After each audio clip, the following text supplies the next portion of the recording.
This episode of Lights Camera Barstool presented by Omega Accounting Solutions. On this episode, we are reviewing the new movie, The Menu, the dark comedy thriller horror thing that came out about food. That made it sound like we don't like the movie. But no, this is a movie that many people do like. We will review that. We'll talk about the end of Andor. The latest Star Wars series has officially wrapped up after 12 episodes. And we're ranking our top food movies, which I'm sure we can stretch to be very creative in many different ways. Again, this episode presented by Omega Accounting Solutions. Attention, small business owners. You may be eligible to receive up to $26,000 per employee through the Employee Retention Credit. Omega Accounting Solutions can help you recover payroll tax overpayments and determine if you are eligible to receive up to $26,000 per employee. All it takes is a quick, easy, and free 10-minute consultation to determine if you qualify. Omega is the small business champion with teams dedicated to maximizing tax credits. CPAs even turn to Omega for ERC guidance.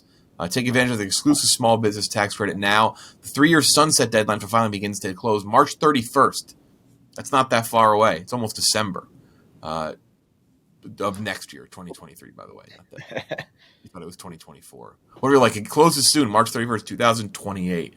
So learn if you qualify today. Call 800-309-ERC. That's 800-309-ERC, 800-309-ERC. Or visit OmegaTaxCredits.com now. Thank you to Omega for presenting this episode of Lights, Camera, Barstool. All right, welcome to Lights, Camera, Barstool, episode 63 of season 2. We are going to be doing things. We're basically adding. We're kind of adding a second episode, sort of. Just a heads up. I don't think it's happened this week. Probably the next week we get to alert for advertising purposes. But Gooch and Kenjack do a thing called on YouTube. I'm sure a lot of people watch this know, called the Long Take. Yeah. That's going to essentially how it's going to be in your guys' hand to do that. I'll be on, I'm sure, now and then.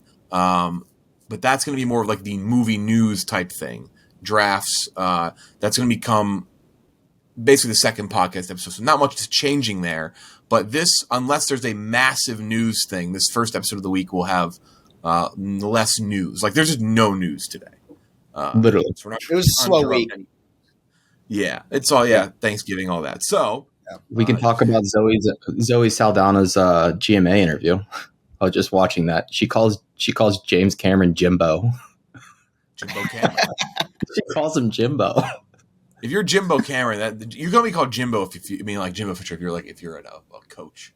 So that is actually the one Jimbo I know in real life. Like was a basketball coach for years for his sons at high school. So that's basically the change. That's probably not gonna happen this week. Probably next week. Just a heads up on that, which works out because we just have no fucking news this week to talk about. Yeah. Without going into it very quickly, everyone's NFL teams won yesterday. That's very cool. Must note that. That's very rare and nearly impossible for these 4 franchises. The Lions lost this week. They did? Wouldn't know. I thought they won on Thanksgiving. Swear to God. No, Bills beat them. Yeah. You got Michigan out of it, so I think I honestly didn't watch it down in the NFL. I thought the Lions won all week long. But Michigan won, so I don't think you couldn't give less of a shit. The best sports day of my life.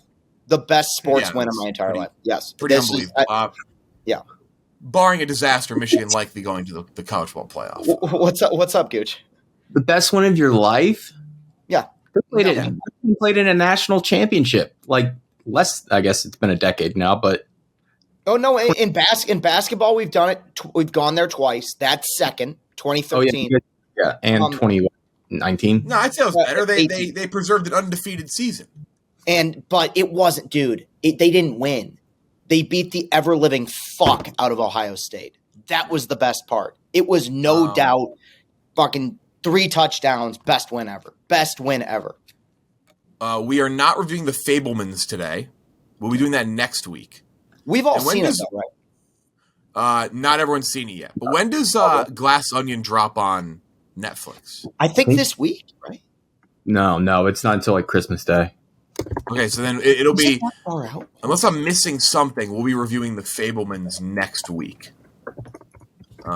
People are going to be asking me and Ken Jack to review All Quiet on the Western Front for the next year and a half, probably.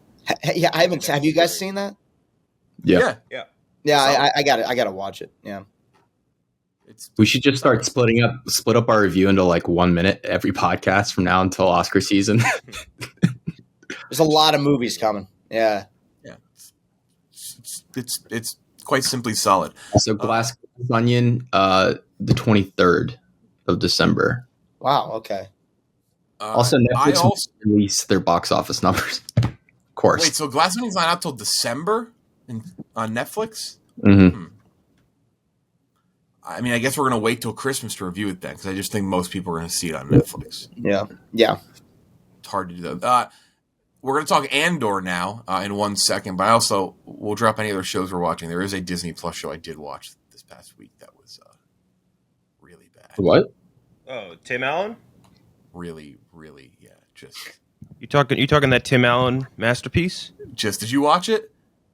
Yeah. Oh yeah. It is. It's god awful. It is the references in the Santa Clauses to like current culture it's that weird mix of they're clearly trying to get people who grew up with those movies to watch it because there's stuff that just absolutely over kids' heads, but then there's like really like TikTok-y references and like that type of like generation. It's bizarre to say the least. So it's for like older millennials to watch with their kids, is what you're saying. Basically, yeah. It is. Or Gen Xers, I guess. Well, it might be even more frustrating is, and I know we said we wouldn't review this, and we're still not going to, but A Christmas Story Christmas was so fucking annoying because I don't know if any of you guys have watched it yet. It's like it's impossible to say it's like a bad movie, which is almost more frustrating because it's still not nowhere near good, but not bad. So like you can't even make fun of it. And that's what I was almost looking forward to, is that for it to be so bad that we could shred it, or like incredible and we'd be like, oh, we got egg on our face or whatever. And it's neither. So it's basically in my head, it never existed in the first place. It's so so mediocre you can't even talk about it. Exactly. Yeah. It's a cultural void, which is just that makes me hate it even more. Yeah. Fuck that movie. So sounds like the first one. I wish I was on for that Fucking episode. Oh, Man. shut up, you imbecile, you idiot. No, you know, I don't hate the original Christmas Story. I haven't seen it in so long, but I don't view it as like how do I put it? I think it's kind of mean-spirited. Like that's just my issue with it. Absolutely is. Right, but that, to me, when I think of Christmas, that's not like my vibe. So I don't think it's a iconic movie. But Gooch, like that, God, I wish I was. Yeah, I mean, the movie. I don't even think that's like a take really. I think it plays up on the cynicism of Christmas, like for sure. No, it's just the way that the way I relate to like Christmas stuff is I'm a sucker for the upbeat, like sentimental shit. Like there's a Twilight like episode, Home Alone, like him waving to the fucking South Bend shovel. Yeah, or like there's a Twilight episode or Twilight Zone episode called Night of the Meek that always makes me tear up. Like I that's like my Christmas vibe. I just wish I was on because that moment, watching that back of Gooch setting you guys up. Yeah, it's just so so contrived and it's just such nonsense. Let me ask you something, Chris, and that's because this is something me and Gooch disagreed about last night. Did you, when you were younger, have a bowl that you would puke in? Just in life, like if I needed to vomit? No, like there's like a family puke bowl for you guys to puke into. We had multiple. If you knew somebody was going to throw up under one of our cupboards, it was. That's where I stand. Yeah, it wasn't a single, that's the puke bowl, but it was, just grab the biggest one you got out of the cupboard and take it up to your room. But I don't understand why not the small trash can that has a lining in it to protect it from any puke whatsoever. Because it's going to smell like shit. You throw it out. You throw out the bag. Yeah, but you can clean the bowl. That's cool. But what if you end up using the bowl for something else? Yeah, use it for pop. That's the bowl you puked in. Yeah. That's why I would use a bowl like if you got sick, like, but it would be random. It wouldn't be like a designated one. Yeah, there was a tweet somebody said that they said my kids found out that my puke bowl is also like my pasta. They call it their sick bowl, which is even nastier. It's also an emergency situation. It's not like, you're not handing it out like the basket in church where they just drop money into. Like it's just. So how are you puking into this? Because the way I picture it, a round bowl, I got a big ass bowl right here. I gotta be honest. I don't think I ever puke into this, right? That's one. You're getting splashed right back in your face. I don't. But to be fair, I don't Like think splash unless you sit there and you like let it dribble out like a baby puke or something like that. You're getting puke back on yourself. I don't think I ever actually threw up in the puke bowl. I don't know how much if I ever did. I think I did, but not that often. Where'd you throw up? Your belly? Where did you throw up? Wait, me? Garbage can. Where would you puke? Jeff is I'll like, get you an example right now. I would never puke bedside. Like I think it would just be there. I almost feel like my mom would give it to me just as like just fucking take this because you're not. It was an emergency thing. If you need to vomit, yeah. That's. Yeah, so I don't have I never would have had a lining in my bedroom trash can. You take the plastic bag, you throw it out, the puke's gone forever. You don't have to worry about the fact that you have the puke in your puke bowl. I would have either never pour it down your sink or you're throwing it into the garbage. Regardless, like just into the garbage, right here. It's lined. You throw the garbage bag out. You're done. The whole saga's over. He's got a really fancy garbage can. It looks like something that would be holding a massive order of fries.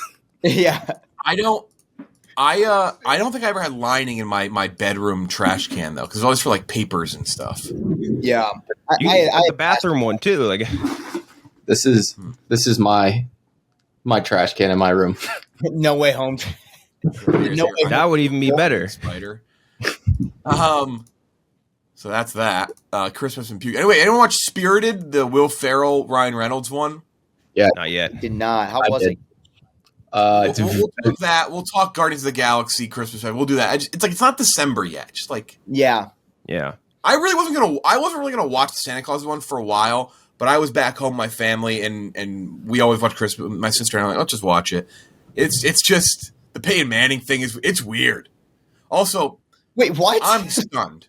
I thought that was stunned. in. I'm absolutely gonna make this mildly political here. I am shocked that the people who pissed and shit down their legs about Tim Allen not playing Buzz Lightyear in Lightyear aren't championing him on this new Disney show that he is front and center on. I cannot believe it.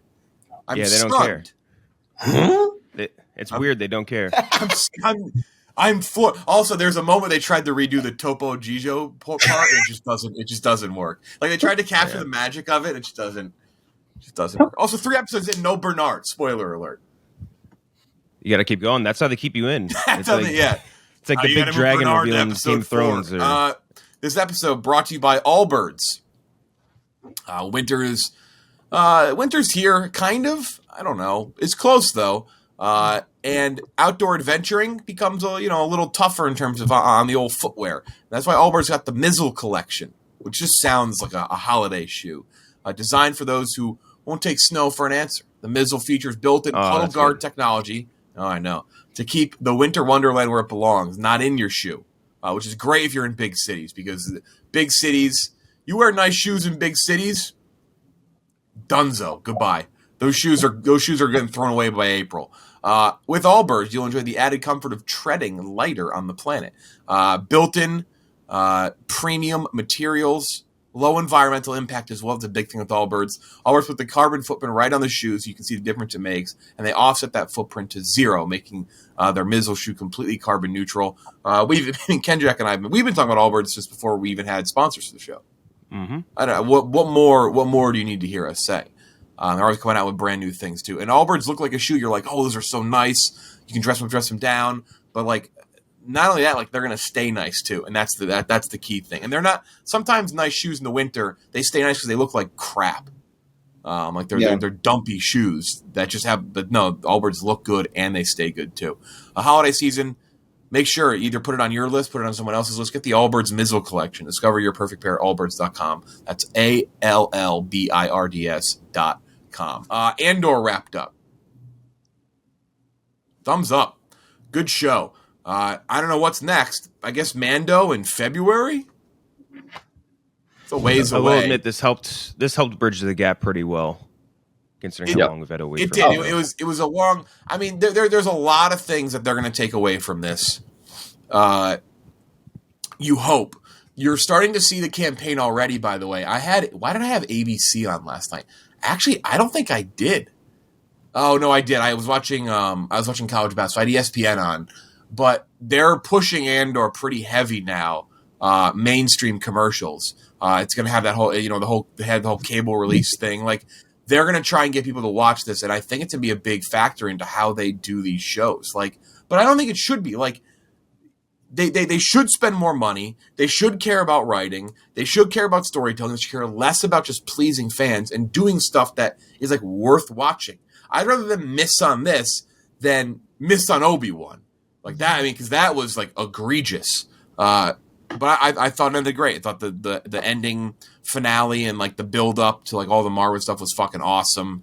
And even if you wanted that little Star Wars slop, you got it in the post credit. I mean, Andor is A+. I think it's. Do I like it more in terms of like favorite than Mando? Maybe not. Like I think Mando's like in the end, I can't pretend I'm not a big Star Wars dweeb, and like Mando just always fulfills that, and is also a good show. But I think in terms of quality, Andor just takes the cake. Ken Jack. Yeah, no, I think the finale episode was probably either the best or the second best behind the breakout one. Really, really solid wrap up, and like almost in the same way that we've been praising how like the arcs wrap up with like the start of a new adventure type thing. This definitely did that with like the kind of primer for the next season, where it's like, hey, like let me join you, and I'll like either kill me or let me join you, and like that scene I think was really cool. A lot of great wrap ups for some of the other character arcs as well. Really, I just really like the slow procession towards the climax in the middle of the city. Really well done. And yeah, I think Andor's the biggest strength is the thing we've talked about this whole time, which is just the fact that you could put this same exact plot line into any other sci-fi or regular sort of universe, and you still have an incredible show. So yeah, I just hope that they're able to get everything like back for that second season. I assume they had a lot of it mapped up because they already had their like a couple seasons like ordered or whatever. So yeah, super pumped up for the next season of that. Maybe I'll be even more pumped for that than I am for Mando at this point, because Mando was gone for so long that I've almost like it's not like it's lost me or anything like that, but it's just like I'm used to not having new episodes of Mandalorian. It's been like 3 years. It feels like forever. Yeah, it is kind of crazy how long it's been since we've gotten episodes of Mando. It's like nuts. Gooch. I mean, I love this series. I mean, it's one of my probably 5 favorite series on the year, and it's an incredible year for television. So that speaks to how strong this was. It just, I mean, like looking back at that finale, and then like someone like if you compare this to the Book of Boba Fett finale, like it looked like those two series, Obi-Wan and Book of Boba Fett, like they look like an adult playing with his toys in a sandbox compared to like what this series did. Like, it's just incredible storytelling. I loved it. Also, shout out to whoever threw that rock. That was a very satisfying moment when she just got absolutely walloped by that rock. Clunked. Oh, poor Dedra Mira. Very horny little moment. That guy's like an intergalactic simp, that dude. He is unbelievable. He like flew across planets just to go save her. He's like, I was here for you. He rivals Anakin as biggest simp in Star Wars. Yeah, I mean, at least Anakin had like the power of a Jedi or whatever. This guy's just like a little fucking administrative dweeb. She was fearless. Also, crazy.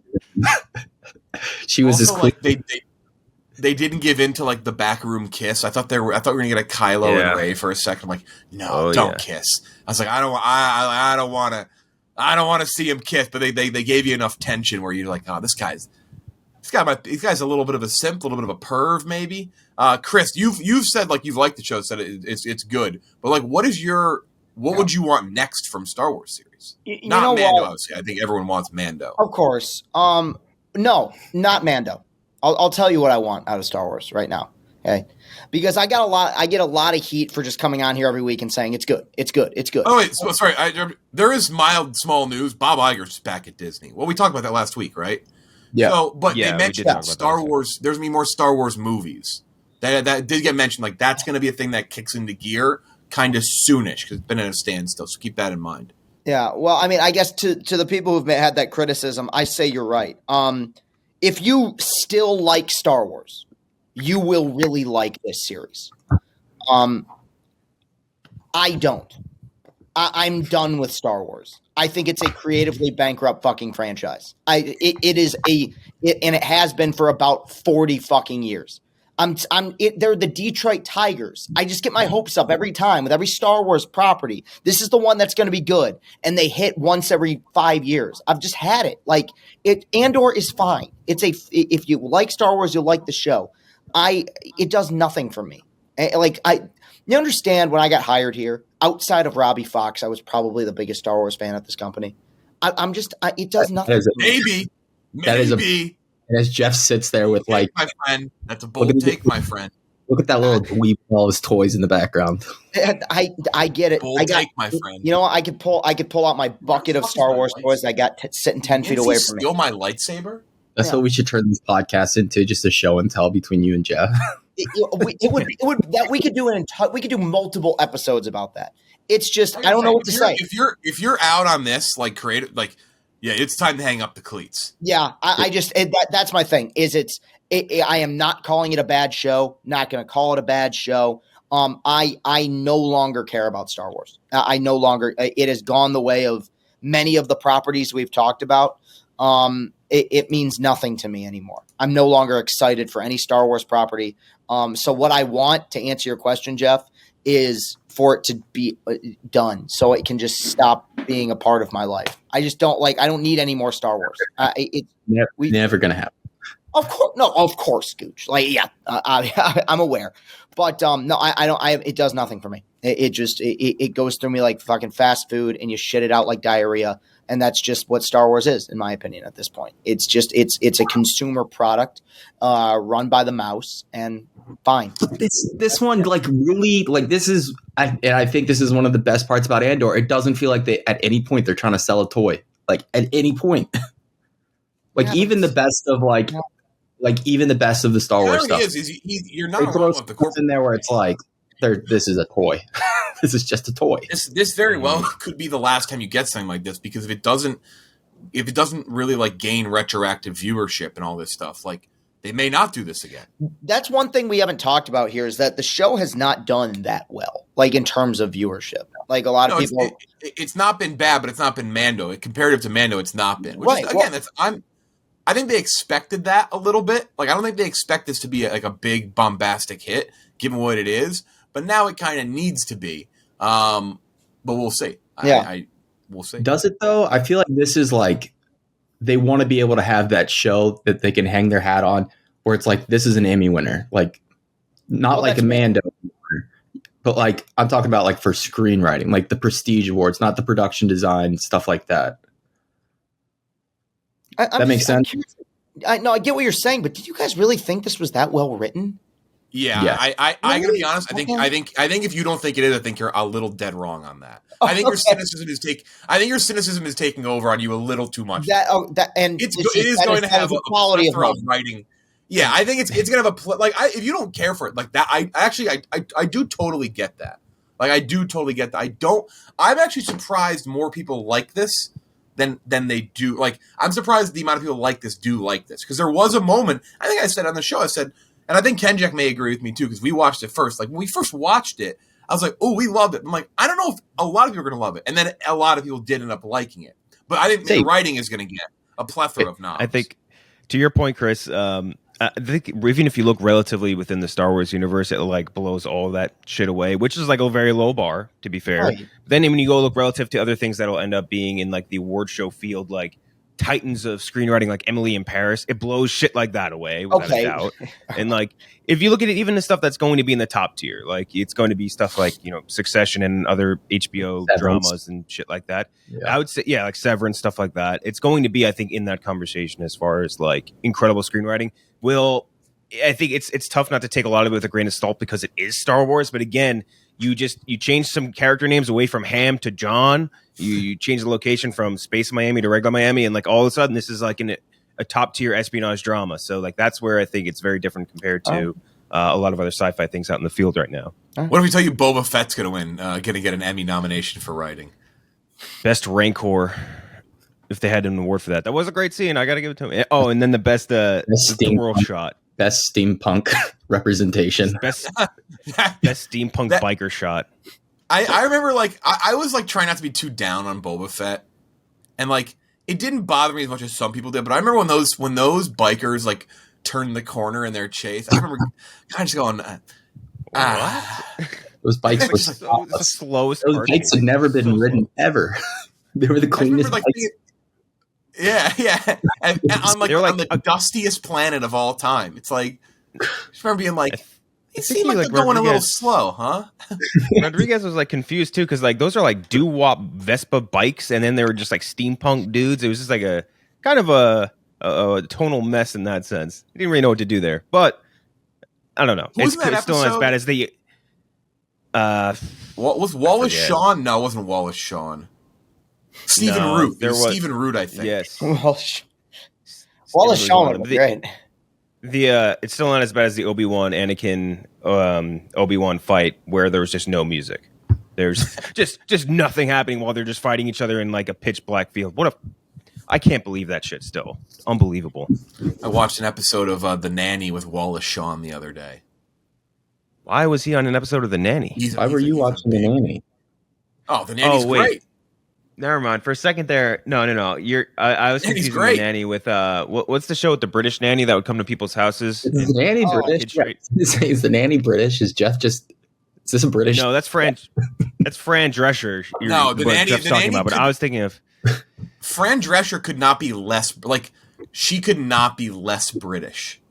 Mm-hmm. I would argue Anti-British. that Fran Drescher's the least British person of all. Most time. American woman of all time. Yeah. What was the nanny show with the British lady? No, though? why What was that can't I called? think of it? It was Was was that Wasn't it also just like- called the Nanny? I thought that was The Nanny in like the early 2000s. The Nanny would come and fix wasn't your it kid. just like The Nanny? Is that it? Super no, Nanny. it's Super Nanny? That's what. Super okay. Nanny. 5 seasons. Yeah, with Joe Frost. Dude, You was need to that, name? eat your beans. that, eat your beans. Literally, yes, that was it. that's one of the best South Park No, episodes. ever. the Where Nanny. My mom and sister were rewatching The Nanny, and I loved the Nanny. Great show. Great. Very funny. Fucking I love Niles, the, man. But Wallace Shawn was in it as he's a maybe the most. This guy named Niles and he's not British. All right. Well, actually, No, No, he is. Niles he is is. British. He is. He's the butler for the main dude whose name escapes me. who Who's the also guy? is British, actually. He's British Mr. too. Yeah, but Sheffield what's his is name? British. Mr. Sheffield, the playwright in LA that lives in a massive mansion and also just can't seem to understand that Fran is constantly coming on to him. That dude's unbelievable. Fuck that guy.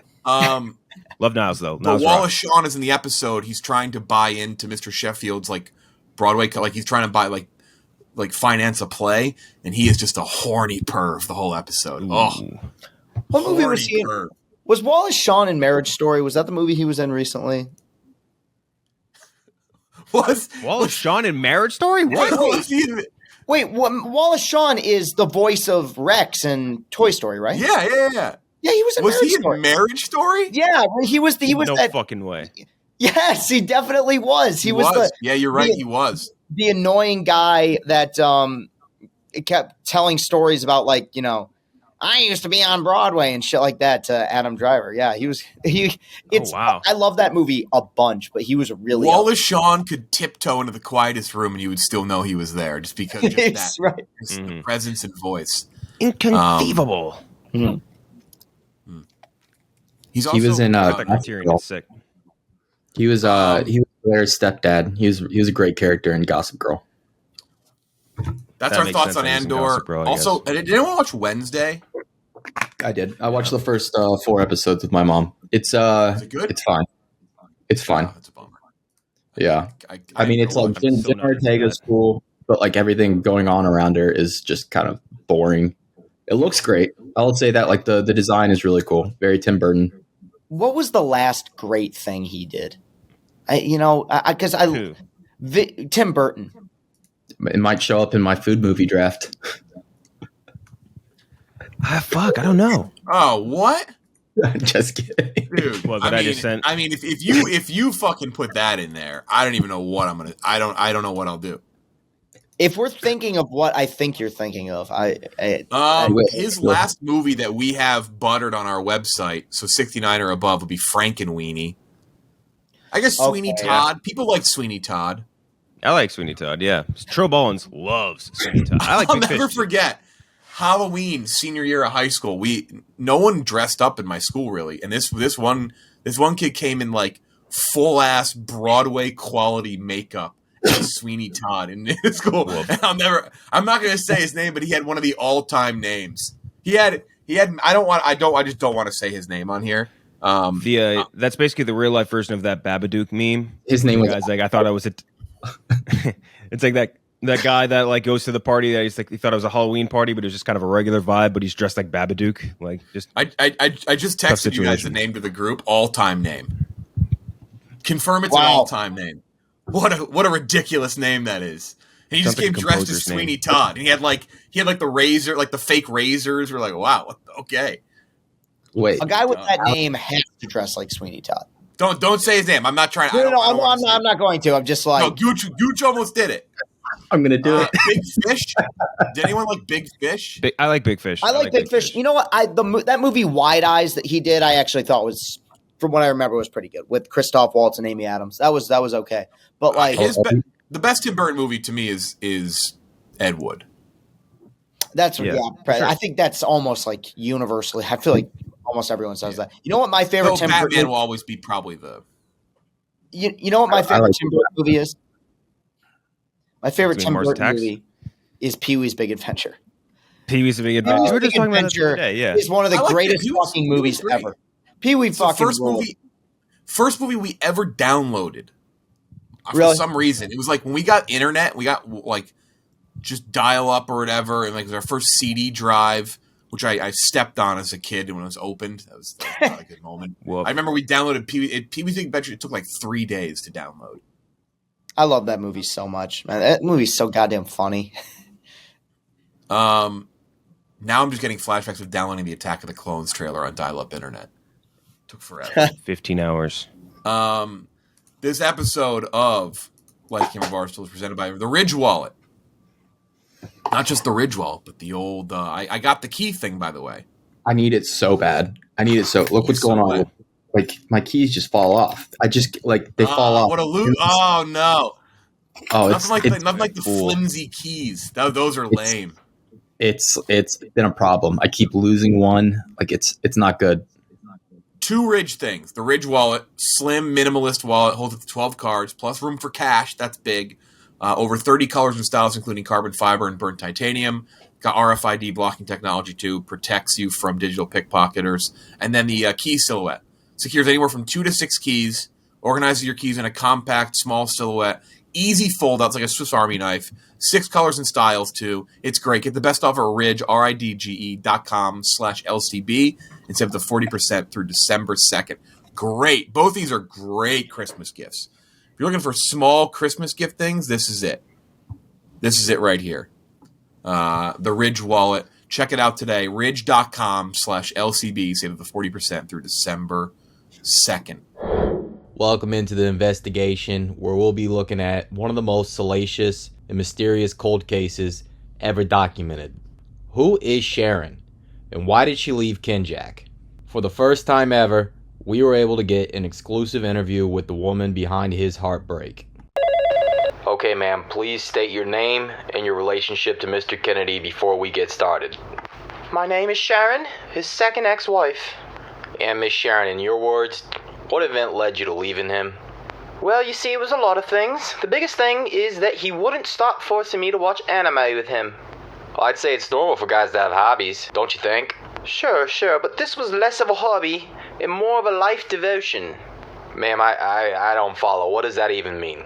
He would constantly talk about how he needed to focus on his training. His training? What is he training for? Who is he, Rocky? He said he was going to become the 5th Hokage, something from Naruto. And when I tried to tell him that it wasn't possible because it was just an anime, he looked at me and he said, "Believe it." Well, that definitely sounds unique, and it sounds like Kinjack might have some personal issues to work out. I don't know, I don't watch the anime. But would you say that's divorce-worthy? Well, no, love, that's not all. He also bankrupted our family with those damned bean showerheads. Excuse me? He took a loan out from my bastard cousin Vinny for 10 large to stock up on these showerheads filled with beans.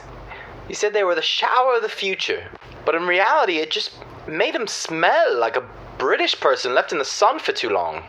Ma'am, I gotta be honest, I have no fucking clue what you're even talking about, but let's back it up. You have a fucking cousin named Vinny? Unfortunately, Kinjack wasn't available for comment as he said he is looking to keep a low profile while avoiding criminal charges from the IRS.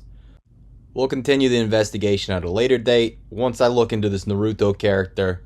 Until then, back to the show. All right, let's talk about Wondery. Go deeper into the canals of Numenor and the mines of Khazad-dûm and more with the official Lord of the Rings of Power podcast. You heard us talk about this on the regular LCB episodes all the time. Me, Jeff, and Robbie, all fans of the show, really liked a lot of what they were doing, and specifically a lot with like the production value and a lot of how they interpreted some Tolkien stuff. You can learn a lot more about it with this podcast. Host Felicia Day and several special guests provide an inside look at the groundbreaking series and what it took to bring Middle-earth to life. Each episode of the official podcast features exclusive interviews with the series showrunners J.D. Payne and Patrick McKay, including the very first full breakdown of the incredible season finale. Felicia goes behind the scenes with the cast and crew to bring you jaw-dropping stories and Easter eggs that you don't want to miss. We talked about this also on LCB. Easter eggs, they take forever to find. Better to hear it from the voice themselves, and also just kind of get that behind the scenes look, or I guess behind the scenes listen about how a lot of this stuff was made, which is awesome. Production value on the show was incredible, like as good as anything I've ever seen on television in my entire life. So watch The Rings of Power on Prime Video and listen to all 8 episodes of the official Lord of the Rings of Power podcast for free on Amazon Music. Download the Amazon Music app now. No interview today. We were off last week. Did we interview someone? I just completely forgot about it. I think we're caught up. No. Thomas Lennon was our last one. Yeah. The Menu. Brand new movie. It's been out for I'd say a few weeks. It kind of was small. Now it's wide. Focuses on a young couple who visits an exclusive destination restaurant on a remote island where the acclaimed chefs prepared a lavish tasting menu along with some shocking surprises. Ray Fiennes plays the world-class chef who sets it all up and adds some unexpected ingredients to the menu planned. The action follows one particular A-list couple that takes part. So that is The Menu. Directed by Mark Mylod, who really hasn't done any massive movies whatsoever. This is really his first. Last one he did was Ollie G, right? Ollie G in the House? What's Your Number with Chris Evans and Anna Faris? No way, Oh, yeah. really? Yeah. Wow. But he has directed many episodes of Succession, episodes of Game of Thrones, many episodes of Entourage. I wonder if he picked the songs at the end of the episodes.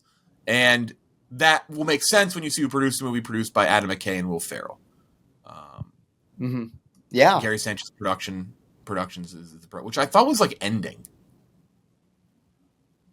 Wasn't Gary Sanchez shutting down?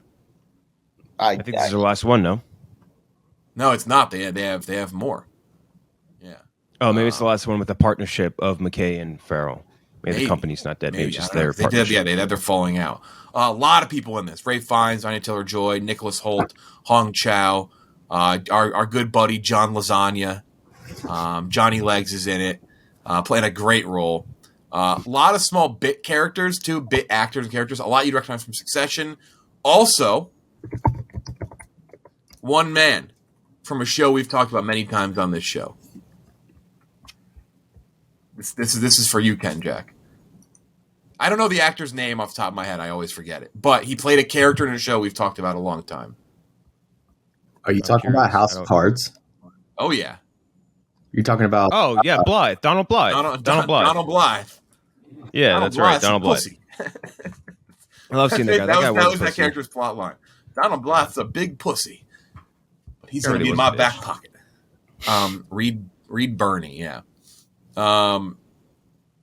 This movie has less favorable reviews than I actually thought it would have. It has a higher critic score. It's 80. It's almost 90%. Yeah, 89% on Rotten Tomatoes. 70% from audiences. This was a very fun movie. It is not remotely subtle. Very straightforward. Yes. A complete commentary on the service industry, and the irony here being we're reviewing this movie. People who review and critique art. And over-critique it and make people lose their passion and their love for things. Again, not the most subtle movie, but I think that's very much obviously on purpose. Yeah. well-crafted story. I thought the way they explained things was very good as well. The acting's great. Ray Fiennes is just fucking awesome. Like, he is. Has he ever turned in a bad performance that you can even Never. remember up your head? Not once. Clash of the Titans. Not his finest moment, but that's a paycheck movie. I respect it. Do we give him a pass? I think maybe we do. I really had a good time with this movie. Is it one of my favorites of the year? No. I would have preferred maybe like a little more subtlety to it, but I also maybe that might be a bad take because I don't know, maybe that would have made the dark comedy not work as much. I think the beginning is a little punchier. Great food shots, like a delicious looking movie. I had to stop on the way home. I literally ate like a medium bag of popcorn, which is pretty big for one person. And this is like I got out of the movie at like 11:30. I had to stop on the way home and get like the 7th Street Burger, which is one of the greasiest burgers you can get in town. Like I was so hungry after this movie.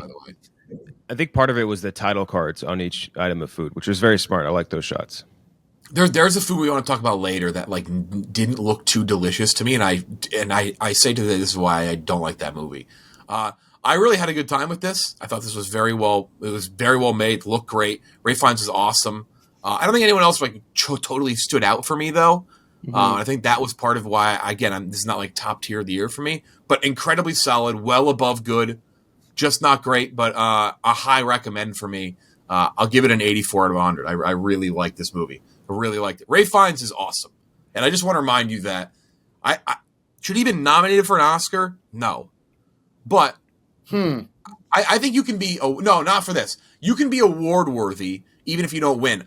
Voldemort to this day is an all-time performance. Yeah.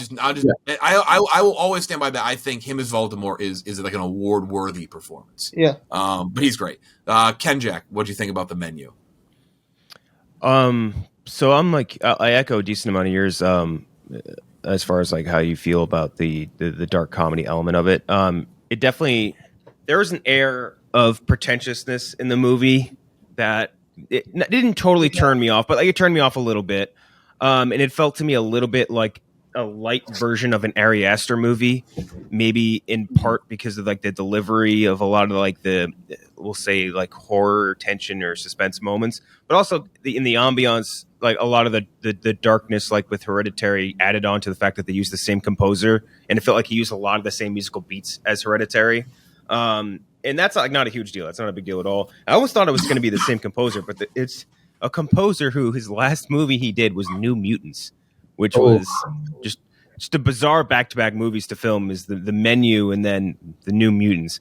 But yeah, I think the strongest parts of this movie come in, I would say specifically the three characters played by Nicholas Hoult, Anya Taylor-Joy, and Ray Fiennes. Specifically, the dynamic of the first two, I think, is awesome throughout the entire movie. And Ray Fiennes interacting with them is great as well. Everyone else is kind of like just there, and like they don't really contribute a lot to me.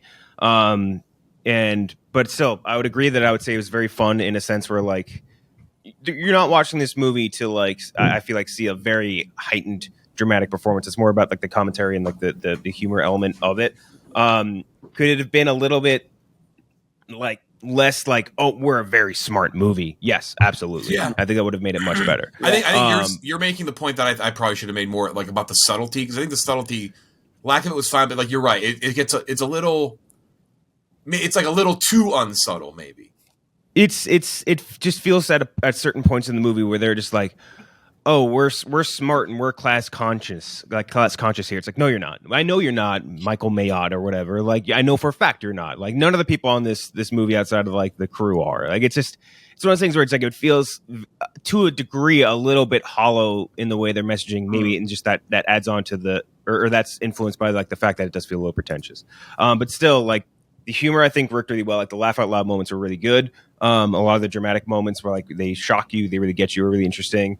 Again, that just that dynamic between those primary three characters I think was fantastic. I almost would have preferred if it was like just them. It wouldn't have made sense really, but like if it was just those three or something and some sort of exclusive experience, I might have been even more interested in it, because those three are incredibly good actors, and I think that they did a phenomenal job. Specifically Anya Taylor-Joy, who I thought just crushed this movie. Solid ending, decently well paced. I think like there was no point where I'm sitting there like, all right, when's this shit gonna pick up? When's it gonna pick up? Like it's pretty much like moving throughout the entire time. And yeah, so I landed on I'm like a 78 on it. I definitely got turned off at certain things again, but it's overall a pretty solid movie, and one like it's easy to recommend, I think, to a lot of people too, because like you don't need to be some sort of like I'm looking for class messages in my movie to watch it. Like I think you'd still enjoy it if you're just going to watch something that's funny or like entertaining to a degree, and not need any of that other stuff. So yeah, I'm at a 78. I'm a little higher. Oh, go ahead. No, go ahead. I wasn't sure who Jeff wanted to go next, but yeah, dude, have at it, coach. I'm a little higher than you all. I'm at an 85 right off the bat. It's actually my number 12 on the year. Admittedly, I'm a sucker for movies that just swing for the fences, and this movie absolutely just swung from the back of its heels. It doesn't always hit, but when it does, I think it's really fucking good. I think it does a tremendous job. We all here, for the most part, really enjoyed Everything Everywhere All at Once. This is balancing quite a few different genres. Like it's thriller, but it's also got some horror aspects, the dark comedy. It's two very different styles of comedy between the dark comedy and the satire. And it balances all of those, I think, fairly well. Also with just like a straight up character drama thrown in there from Ray Fiennes' character. Mm-hmm. I think it has a lot to say. That's for sure. I think that's where the negative points come in. I think it almost has too much to say at certain points. It's like, what messaging are you going with here? Are you making a commentary on like the relationship between an artist and his art, or are you going for the social commentary at the same time? Like it just becomes a lot, and it's not always, like you said, very nuanced, and especially in the class stuff. But for me, it works really well. And like Jeff said, just amazing food shots. God, I was so hungry. During this movie. I could not stop eating. Yeah, number 12 on the year. I really like this. Also, like a great theater experience. So if you're going to go, I would recommend going on like a Friday night. Like go when the theater's packed. Like it was fun to see with the crowd. Like got a lot of cool reactions. We'll talk about it in spoilers, but like the first real dramatic moment. Got a big reaction from the crowd. You know, it's funny because we did that draft of movies that college kids would love. I feel like it would be one where it's like, you got to see this movie, The Menu, man. It's crazy. Like there's so many twists in it. And this movie's pretty awesome. It'd be this. It's so fucked. Exactly. Yes. Yep. That would be the adjective. Bro. Anya Taylor-Joy, bro. I want to get sliced open by Smoke Show. I want to get sliced open by her shoulder blades. Smoke Show of the week, Anya Taylor-Joy. I mean this as a compliment. A huge compliment. I don't think there's any human being in the world that looks like her. Like she is a unique looking woman. Gorgeous. She's like Argentinian and British, I think. Very unique. Yeah. I saw an interview with her where she was like she was made fun of for so long that she was like she had like a fear of looking into mirrors, and it's like, dude, girl, like you do not have to worry about that. All right, let somebody like me worry about that. I really like this movie a lot. It has potential to make my top 10 list at the end of the year. It's an 82 out of 100 for me.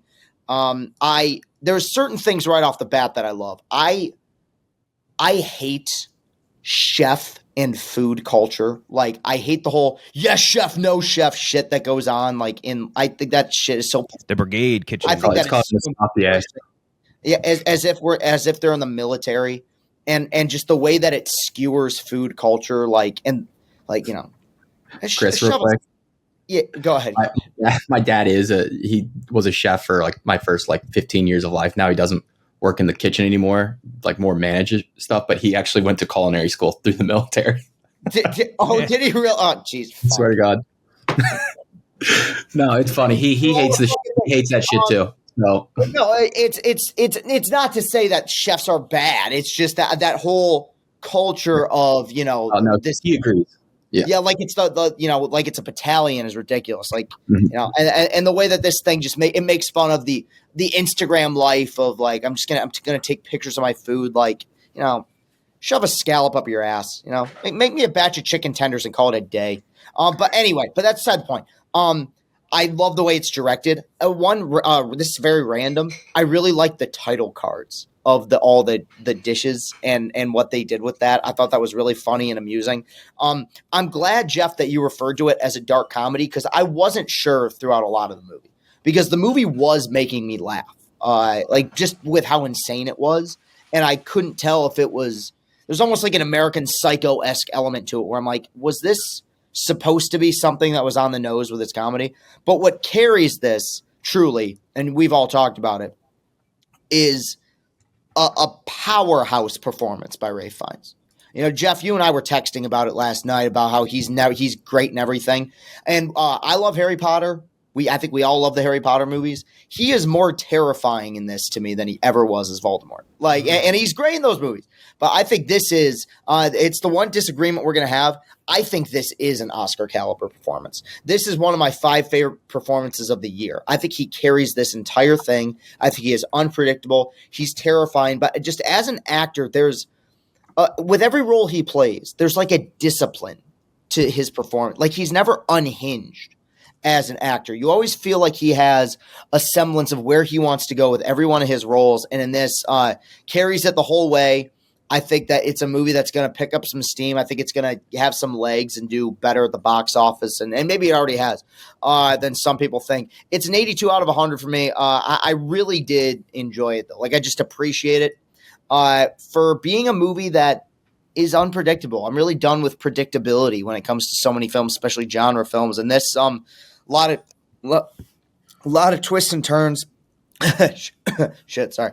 And a tremendous antagonist played by Ralph Fiennes here. So really good stuff. I enjoyed this quite a bit. He not only works perfectly as the antagonist, but he works perfectly for the comedy elements as the straight man. Like he's balanced. Like a lot of those jokes don't land without him like just straight facing it like perfectly. Like he was fantastic. Yeah, I guess if there's one complaint, because I am praising it, I really like Nicholas Hoult as an actor. I thought that character was just okay. You know, I thought, Jeff, you alluded to it a little bit. A lot of the supporting characters are just kind of maybe a little bit bland. But my biggest complaint is that the movie, there's not a whole lot that I dislike, but the movie was ever rarely great for me. I know that sounds kind of weird, but there's never a moment where I'm like, this is Oscar winning, like film of the year, great, but it's always really good. And it's rarely ever bad. So yeah, a solid recommendation from me. I really did enjoy this. Yeah. I love the Nicholas Hoult character, but I think only because that represents a certain type of person that I feel like I've seen a lot, who's like, they watch whatever great British baking show and they're like, yeah, actually you got to let the bread rise like that. That's what you got to do like that. And I think that was a perfect counter to the Anya Taylor-Joy character of just like, I just want to eat good food and I don't care about this artistic expression and I don't care that there's saffron in this or whatever that you're tasting on your super refined palate. And I think that worked, at least for me, especially with the dynamic between those two. Mm-hmm. I did later on with Ralph Fiennes. In fairness, I did really like his arc. I liked the conclusion to his character. I thought that, again, that's one of those twists in the movie where it's like, oh shit, this is going to be fun. Yeah. Did anybody else kind of feel bad for him at the beginning? Because like he is obnoxious and like his like passion for this, but like you're like Anya Taylor-Joy is kind of like shitting on like his like what he likes, like just like everything. He's kind of nerding out on. That's what like, you know. I think that's when we thought he was his girlfriend and not a prostitute. That's like when we thought it was his girlfriend. Yeah, it's like, wow, you're a mean girlfriend. But it's like, oh no, she's hired to be there. Yeah, I'd probably be shitting on it too. Yeah. Yeah, it was really solid. I do think like I'm going back and forth like how much more I wish I could have had from like the supporting cast. I mean, I think obviously Anya Taylor-Joy character is kind of the only one that you truly need like a larger developed like arc there. But like I don't know, maybe like clearly it was intentional that like these guests are basically fucking NPCs. Like that's just what they are. Like, they're kind of there just for like the fodder of the movie. Are we into spoiler points yet? When he's like explaining why everyone is there, he's like, oh, you guys like cheated on like, what is it, like taxes or something, like you're doing insider trading. I can't remember exactly what it was. This guy's cheating on his wife. This person like has run like 1 million businesses into the ground like through her reviews. And then he just looks at John Lasagna and he's like, "You ruined my Sunday because you were in a shitty That mood." was very funny. Yes. That was very funny. I hated it. It was cool because I do like that it plays into that washed up, don't give a shit artist type thing too. Yeah. I really did. Craft. I really did like that the movie also acknowledged that Ray Fiennes' character is a fucking lunatic and like he's not in the right here. You know what I mean? Like one thing I hate about the Saw movies is that they constantly are like Jigsaw. He's actually the protagonist. Like Right. These people they had a choice. It's like you're fucking putting people in torture chambers. Like what are you talking? I didn't about? actually lay hands on any of these people and kill them. It's like, well, yeah, you did. Yes, you did. You're a mass murderer. You should be in prison. You definitely did. This movie constantly acknowledges that this dude is a lunatic, and because of that, you end up with a more enjoyable experience. Because there's a self-awareness to this that I really did enjoy. Yeah. That Coast Guard guy coming in and being like, "Oh, I loved you in that movie," and it was the movie that he hated. Man, was that not a great twist too with the candle? Yeah, that was. I had a little bit of a feeling, like, you know what I mean. Like when he came in, I'm like, "This is so meticulously planned out. Every second of this." Like, I don't know. Yeah. That guy was good though. He played that well. I was still on my toes for it. It's a big win for fast foodies too. Yes, big win. Yeah, it's a big win for fast food fans. No, very very solid. Enjoyable movie. This is definitely worth a watch. Completely different, unique. Kind of goes for it with its style, with its genre. It was yeah. Good. It was good shit. Good shit. I think even if you don't love it like on the highest end, you're still going to enjoy the menu. Yep. So shout out to the menu. Yep. Kind of a smattering of scores, but in like the low to mid 80s range. So a high recommend for the menu. Next week, The Fabelmans. Yep. Very curious how high everyone has The Fabelmans. Oh, yeah. Sammy Fableman. You hear me? I imagine pretty high on the list. Definitely go see The Fabelmans. That we were reviewing. Oh fuck. Jeff was smoking. He's trying to tell us how we're going to review. Next week, we're reviewing The Fabelmans. No, we're reviewing that loud back. Yeah.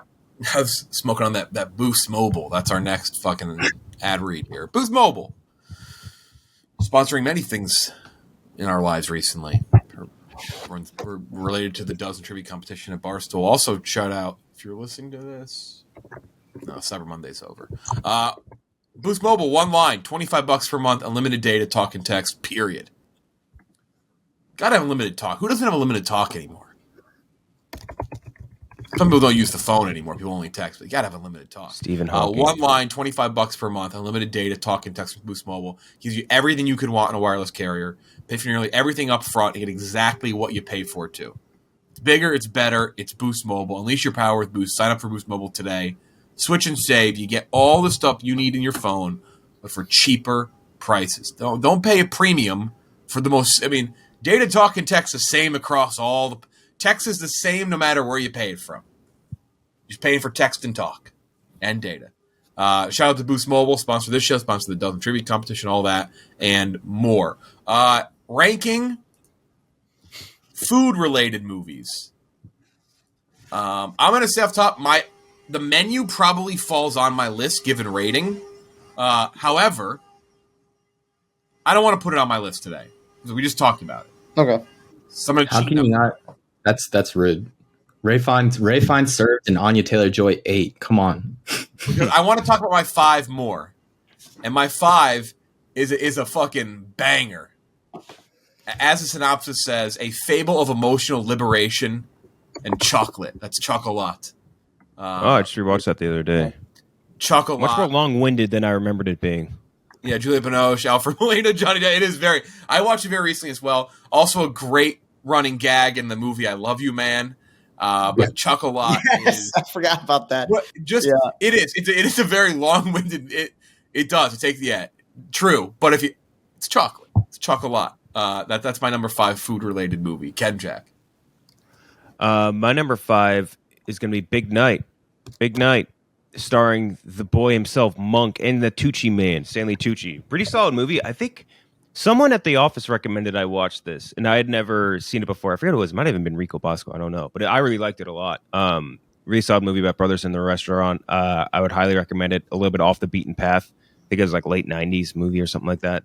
Very fun time. Very, very fun time. Interesting ass movie. High recommend. I know it's not going to be as popular as some of the other picks on here, but I would say check it out. No, I saw it on a ton of people's lists when I was like putting my list. Yeah, I haven't seen it, but it was on a lot of people's lists when I was like trying to think of like food movies. Large recommended it. That's why. Yeah, and he's a food guy, so you gotta trust him on that sort of thing. Castellani. I base my picks around how they're going to look on the graphic. And number 5, if you don't want to count it, I can pick another one. But I'm going with a movie that I actually think is close to perfect, but it has very little to do with food. It's Shame with Michael Fassbender. Because that motherfucker. Are you talking about because of his big hog? It's because that motherfucker had a knife and fork and he was eating ass that entire movie. That's my number 5. If you don't want me to count it, I can go with another one. But Michael Fassbender gets an auto pass no matter what on the show.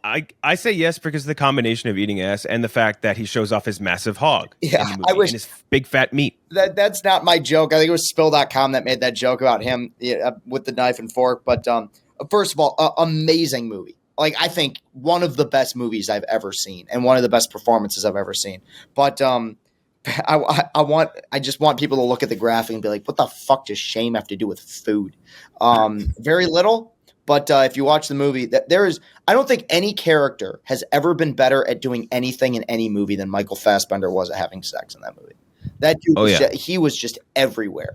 I'd love to do like a retro review of that film because I think it's incredible. But Shame with Michael Fassbender, one of my favorite performances of all time. That dude was he was Stu Feiner in that movie. He invented the 15-15-15. Dude. Speaking of retro reviews, by the way, someone asked me if we'd reviewed the 1991 movie Fried Green Tomatoes on the bottom. That made me laugh so hard. And if so, what episode number? The addition of "if so, what episode number" made me laugh out loud. We went back and forth on Twitter about a gooch where it's like, you understand that movie predates podcasts by about 15 years, and our podcast by like 25. It predates like most of us. I was negative 4 years old when that movie came out. I was -1. I love that shit because I'll get like tweets from people being like, "Did you ever do a post game video when Maglio Ordonez hit that home run to send the Tigers to the World Series?" I'm like, well, first of all, that was 5 years before Twitter, and I was 11, so no. Like that. Oh, that was so great. That would be a great April Fool's joke, man. If we did a whole episode reviewing Fried Green Tomatoes. Anyways, my number 5 is actually this movie. It is The Menu. I got to include it. I really enjoyed it. Like, I think I enjoyed it the most out of all of us. Just very good. Speaking of a knife and fork and eating ass, I'd like. Holy shit, Gooch. I might cut that. Bonk. But yeah, no, this movie was great. Also, we didn't talk about her during the review, but I do want to give a shout out to Hong Chow, who I thought was great as the hostess. She was cool. Really good. Yeah, she was excellent. Yeah, she was very good in Watchmen, by the way. Oh yeah, she was the billionaire. I forgot about that. Yeah, she was terrifying. She's a psychopath. When she shows up with that baby, she pulls the baby out. Yeah. And she that fucking show ruled. God damn. You know what? Watchmen is the only book I read every year, and I still haven't seen the TV show, and I need to. The show I was so scared. I was so scared they were going to fuck it up. To this day, is probably the most goosebump moment I've ever had watching a TV show. I won't say what moment if you haven't seen it, but there's a moment towards the later episodes. I know, Kendrick, you probably know what I'm talking about, that you're just like, I remember we chimed in on our group, you, me, and True. We were like, "Oh fuck, dude!" Mm-hmm. I remember that show is fucking. I should watch it then. Yeah, that was Damien Lindelof, right? Yeah, it was. Yeah, Yeah. My number 4, it's not Eddie's $1 Million Cook-Off. Did not make my list, by the way. Shout out to the Disney Channel original movie classic. The movie we have reviewed on the pod. We did a watch-along. Watch along. That's what it was. That's a Bobby Flay banger. If you're looking for a Bobby Flay movie, he is in the movie. Sausage Party. Yeah. Come on. I loved Sausage Party. Sausage Party was very funny to me. It was fun. Oh, Gooch, you don't like that crude humor, Gooch? It's like a extended episode of Big Mouth. I don't want to watch that shit. I love Not wrong. I thought Sausage Party completely just said fuck it. They didn't try to do anything like to like, oh, let's hold back a bit. They went for it. I thought it was really fucking funny. I thought some of the over the top meta stuff was really good too, especially towards the end. I really enjoyed Sausage Party. That's my number 4. That's one of those movies I'm amazed was not NC-17. I guess it's the movie there's no ends, like blood or anything, so I guess. Yeah, but the movie ends with literally a giant orgy between. There's other bodily fluids. I mean, it's food porn. It's literal food porn. Literally. Yeah. A great voice performance by Edward Norton in that movie. Completely unrecognizable as the. What was he? A fucking piece of pita bread or something? I think so. Yeah. Yeah, funny movie, man. There was definitely a piece of pita bread. Yeah. I don't remember who voiced him. Yep. I like Nick Kroll, but he was that just the douche grades on. Oh, I didn't like it. All right, I'm up, right? Yeah. Let's do Ratatouille. Let's do Ratatouille. Ratatouille, great cooking movie. Makes fun of the French, which I always appreciate. It's got a rat. Remy. What more do you want in a movie? Got Remy the rat smelling cheese and making delicious French food. I mean, there's literally nothing more any human being could ask in a movie or of any kind. And also, I would say that Ratatouille and their treatment of critics, it does the menu before the menu. I would say that the menu borrowed a lot from Ratatouille, and maybe they owe them a piece of their gratitude. So I'm going to go with our good rat friend, Remy the rat. You're saying they owe them a piece of their gratitude? Oh, you literally, joke. Fuck. Also, this is my number 4 as well. So I'll go ahead and kind of piggyback right off that. It has you said a lot of what I wanted to say. I will say it does have a really cool like backstory. Like, pretty sure they scrapped all the characters, like, and like all the storyboarding, the script, like they scrapped it like 2 years before the movie was supposed to come out. And Brad Bird had to come in and basically redesign everything, like oversee the animation. Like, it was a really quick development for, like, in terms of Pixar, like that's light speed. Like Pixar usually takes about 10 years. Yeah.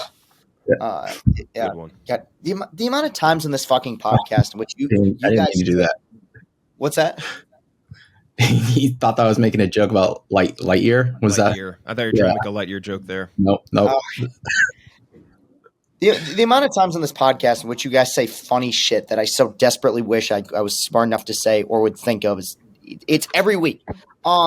You're talking about Ratatouille, right? That's the thing. That's the goalpost. Was Ratatouille? It was funny. It's fucking funny.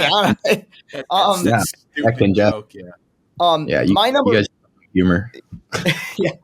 My number 4 is a movie that got way better for me after I worked in the service industry, and it's Waiting. I like Waiting. Funny movie. Talk about a crude movie. Holy Yeah. When was the last time you watched it, Chris? It's been a minute. It does Watch not it again. hold up. You need to go back and rewatch that movie. We just rewatched it like a year ago, maybe a little more than that. And I watched way it worse. Have you ever seen Still Waiting? The sequel? No, but I'm aware of it, but I never saw that. That'll disappoint you. Straight to It's DVD. a movie that like you definitely look back on. And I think we were all in the same boat. Like, oh, great movie, very funny, like underrated classic. And you go back and rewatch it, and you're like, I don't know, this doesn't really hold up. It might. You know what's weird is that I never found it hilarious, but I related to it as somebody who worked as a waiter for a year. Just in terms of like cunty customers, weird, eccentric, like people in the kitchen. And it's a great cast. I love Ryan Reynolds. I love Justin Long in it. And it does have one of the best rants in movie history by that young guy at the very end of the movie when he just shit talks everyone that he worked with. So that's my number 4, but I am kind of terrified now to go back and watch it. Go back and rewatch it. There's just like some things you just forget about and you're just like, this really doesn't work. Are we talking in the sense of like shit that just would not fly today? Or I mean, some of that. There's some of that for sure. Ryan Reynolds is supposed to be like the charming character, even though he is a piece of shit. And like he's hitting on a 16-year-old for the entire runtime. Like he's trying to fuck this like 16-year-old hostess. You know what? I'll be real. I completely forgot about that. Wild movie. Okay. Yeah. Shit. All right. Wild movie. The Gooch. I did Ratatouille. So you're back up. 3 is Ratatouille. Amazing movie. Amazing animation. Sounds great. Looks great. Just one of those technical feat movies from Pixar. You're just like, damn. Ken Jack 3. I'm going to go with Charlie and the Chocolate Factory. Charlie and the Chocolate Factory. Chocolate's food. It still counts. And I think that movie, obviously, we always talk about Gene Wilder. Wait. We got Chocolate no longer food? No, are we talking about 2005? What do you mean? Willy Wonka and the Chocolate Factory, not fucking. Okay, we all okay. Just trying to make sure. I don't know. I thought maybe you liked the squirrels. I don't know. Imagine we assumed you meant the Gene Wilder one, but then your next one you're like, and next up, Willy Wonka and the Chocolate fucking Factory. Deep Roy. This guy crushed, man. He was so good. Obviously, we always talk about Gene Wilder being incredible, but another movie that the Menu definitely borrowed from, letting all the rich kids get what they deserve. Very class conscious movie, as many would say. And again, the Menu maybe stole a lot from it. But yeah, great movie. Get to see a fat kid drown in chocolate. I mean, that's just funny shit. I'm sorry. I'm gonna laugh at that 100. Violet Beauregard getting rolled out of the building. I'm gonna laugh at that 100 out of 100 times. It is. And it's a sadistic movie. It really is. Very sadistic, but that's what makes it so good. Sure, and I'll be damned if that chocolate didn't look damn tasty, regardless of all the children dying in it. Old Willy Wonka and the Chocolate Factory. Wait, speaking of Violet Beauregard, you got to hear this clip from Mia Goth. Let me see. Go ahead and keep talking, but I got to show you this. She sounds just like Violet Beauregard, like her actual talking voice. It's so funny. Her actual voice is so weird. Yeah. It's shocking. Well, no, I'll run with that because we have the same number 3, Ken Jack, Willy Wonka and the Chocolate Factory, classic film. I think, and I believe you guys have maybe tweeted this out. Gene Wilder in that movie, I think that is one of the best lead performances to me, like in any movie. Honestly, because I think that, especially after seeing what Depp did with the role with the remake, the idea of anyone else ever playing the role of Willy Wonka is a foreign concept. He's just he has to do so many different things. He is so charming. He is a little bit sadistic, actually a lot sadistic, a bit tragic, scary. He is a million different things in one, and he handles them all perfectly. That's and that movie looks incredible for its age. It's aged really well. You want to be shocked, Chris? The Johnny Depp one is extremely highly rated. When it came out, go to Rotten Tomatoes. It's incredible. When it came out, people did like it, like in the initial reaction to it. And I don't think it's a terrible movie. Honestly, like visually, it's Tim Burton, so it looks excellent. And he got a Golden Globe nomination for it. It was one of those things where 10 years later, people were like, "This shit kind of sucks." Like it was. Yeah, people turned on it fast. The kid from that is now he's the good doctor, right, or something. Yeah, Freddie Highmore. He's Freddie Highmore. Yeah. That's right. He was a. I'm not gonna say underappreciated because he was in a ton of stuff. He was a fucking great child actor. Like very good child actor. Yeah, even in that movie, which I'm not crazy about, like he was excellent. And he's grown up into Bates Motel and now Good Doctor, and he's been in a lot of stuff. But yeah, also. Who's the grandpa in that movie? Is it Grandpa Jim? Grandpa Joe? Oh, Christopher Lee's in the movie. I forget it. Christopher Lee's the dad. Well, I'm talking Willy Wonka's dad. The character in the original, Grandpa Joe. Yeah. Yeah, what a Yeah. piece of shit that guy was. Yeah, he's Guys bedridden for months. Kid gets a golden ticket. And he's getting up and dancing on his fucking floor. Yeah. What a lazy bitch. noted piece of shit. Chris, 3. That was my 3. Oh, okay. Wait, Gooch, 3. I got to show you guys this. Okay. This is what she sounds like. Hold on. If I wasn't an actor, I think I would own a bakery and I would call it Mamma Mia's, and I would have blueberry pancakes. It would be a blueberry theme. Literally Violet Beauregard. She sounds more like Incredible. Veruca Salt, though. God, it's such an absurd. Yeah. Violet Beauregard was American, right? Veruca Yeah, Salt Violet was Beauregard the was British American. one. Okay, that's fine. Yeah. I got the owned a blue- used car dealership. The blueberry. It threw me off. It Is that incepted a me. recent? Oh yeah, is that a recent I got clip? you, man. Yes, Is that's that from like. Yeah, it's from like a month ago. Gooch, Dude, 3. she sounds like a child. Yeah. Yeah, That's disturbing. a little bit. Creepy. She's a scream queen for a reason, man.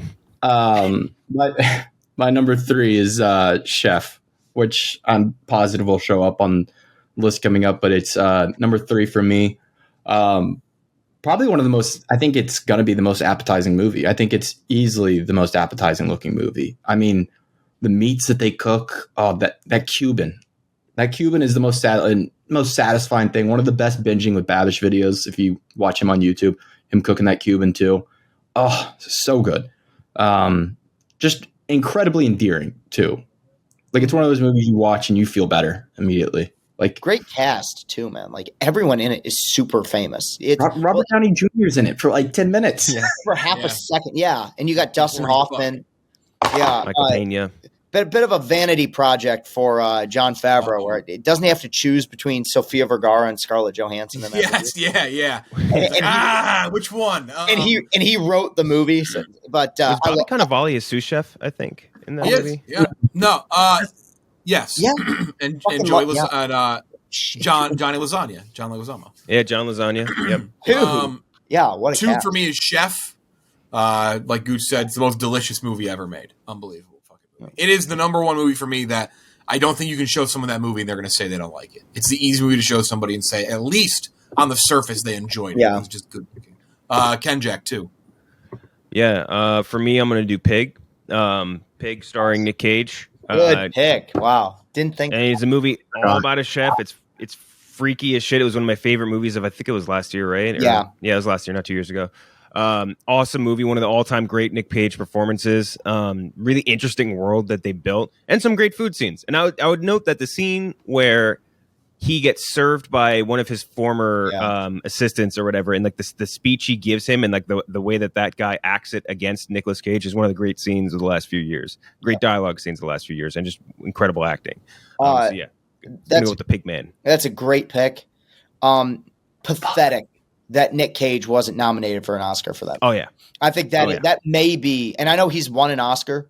I think that's the best performance of his career. He is so good, freaking fantastic in that, dude. Okay, I love it. The juxtaposition between your number 2 and my number 2 is hilarious because Pig is a soulful drama, starring an actor, making a tremendous comeback role. My number 2 is Good Burger. No, great pick. Yeah, Good Burger is. I'm sorry, man. It is funny. Like it's not even in an ironic way. I find the movie really funny. It also has one of my favorite, one of the stupidest lines ever in a movie, where by Dan Snyder, who's since been canceled for being a pervert, where Good Burger's about to close, and he says, "Well, I can always just feed my mom cat food." I find that shit to be so goddamn funny every time I watch it. It's so stupid. Very funny movie. It's funny to me, and it has bizarrely, in some weird ways, aged well because of Kenan Thompson's star continuing to rise, and he's been like the longest tenured SNL cast member ever. It's hilarious Siskel and Ebert review too. So yeah, Good Burger is my number 2. That's a great pick. Gooch. I'm retroactively mad I forgot about Pig, as it Me too. was my It was my top movie of last year, so I feel like an idiot. Wow. Fucked up. But I'm not going to insert it on my list. I'm going to stick with what I wrote down last night. My number 2 is Harold and Kumar Go to White Castle. I think it's one of the funniest movies. That eating scene, man. The scene where they eat the burgers, nothing makes me hungrier. God damn. Like the whole time, the way they hype up the White Castle burger throughout that movie, it's like just makes you so fucking hungry. Like you get like a peripheral high off of them. Like you can you feel yourself getting the munchies through that movie.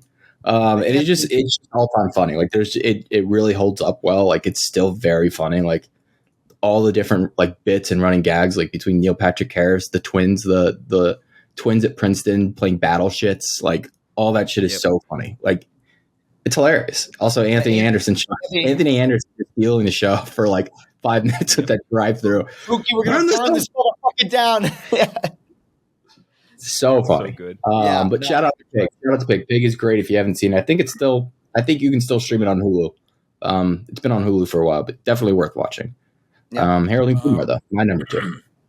My number 1 is Willy Wonka. Ken Jack already said it. It's the best performance I've ever seen in a movie. Gene Wilder's Willy Wonka. Wow. It's just so good. It's an unbelievable performance in an unbelievable movie, and he fucking rules.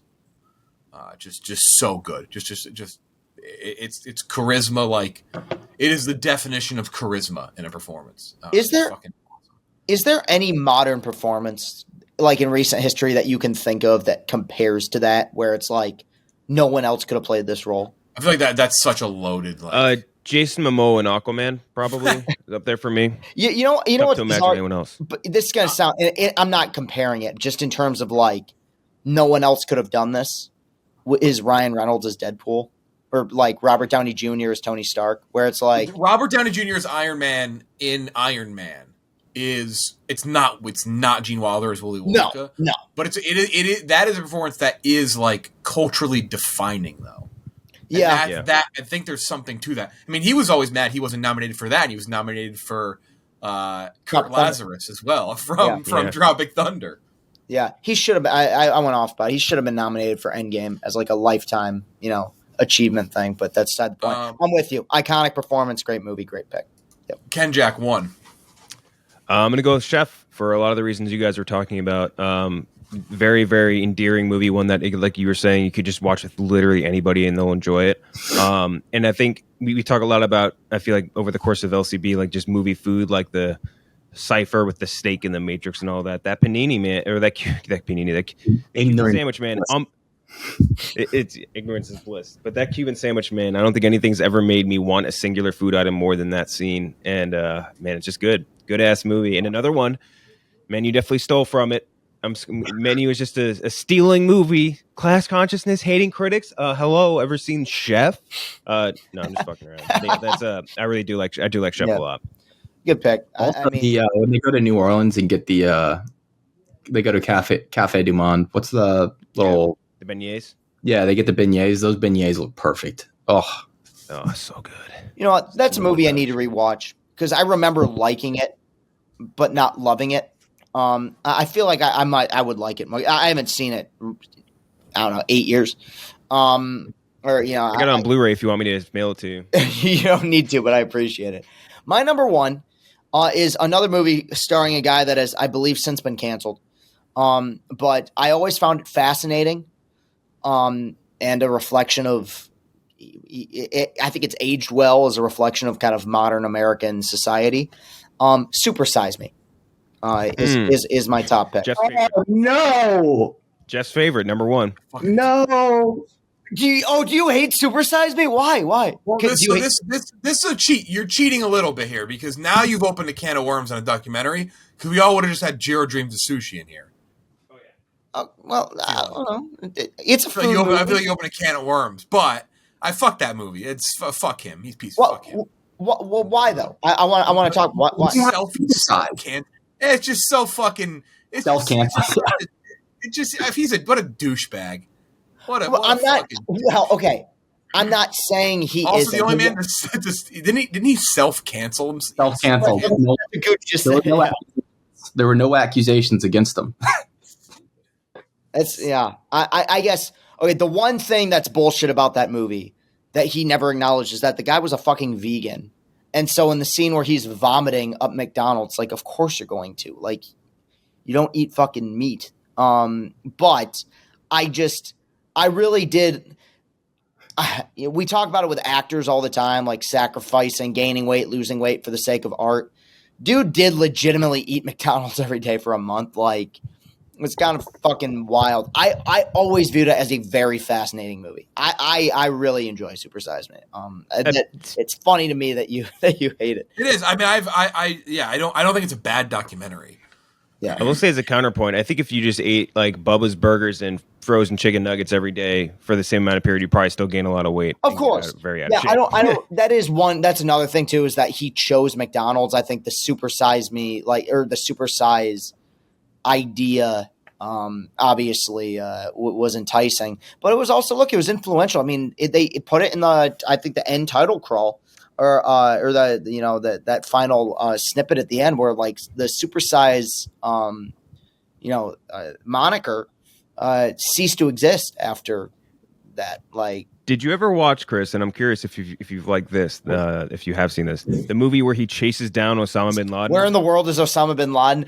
I watched one of the funniest things ever. I watched parts of it and I was like, "There's nothing to this."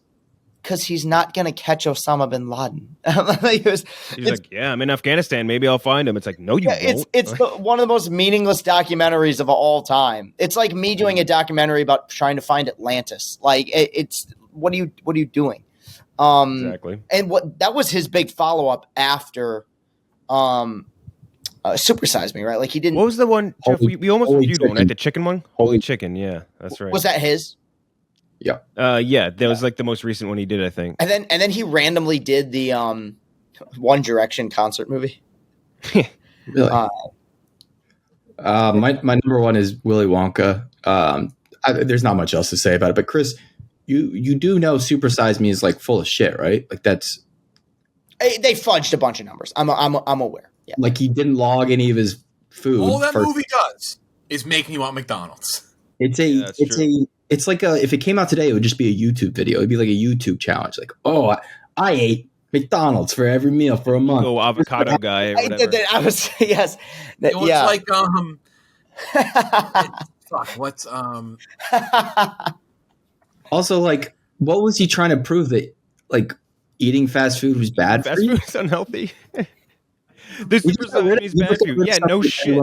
Like he got rid of the Super Size, which everyone loved. Who did that? You guys are on the verge of making me dislike this movie now. Ted I did not Eddie expect Burback, the two YouTubers, Eddie Burback, Ted. They went to every rainforest cafe in the country. That's impressive. Yeah, it's actually they're both are very different but very fast. Because one of the guys really likes rainforest cafe, the other one like just went along as the friend and was like, "This is the most miserable experience of my life." Nikado avocado. Dude, I don't know what that guy is. All I know is that he's fat. That's the only thing I know about him is that he was skinny and got fat. He was a super skinny vegan who now legitimately, because there's a YouTube channel called Moist Critical that talks about this guy all the time. Oh. Where he just decided he was going to have about 8 pizzas a day, and now he looks like Brendan Fraser in The Whale. And dude, he looks like 450 pounds. He looks like the guy in Seven who got kicked in the stomach and exploded. Yeah. Like, he's just disgusting, and doesn't care. He's just like now, like he's just like I'm making money. Yeah, I guess somebody should do a documentary about him. Yeah. Mm-hmm. That's it. I'm sure if you're listening still, you're hungry now. That's how I am. That's it. Next week, the Fablemans. Yeah. It's gonna be the Judd Hirsch episode. That's right. You'd all be dead if it wasn't for my David. My David. I love that line.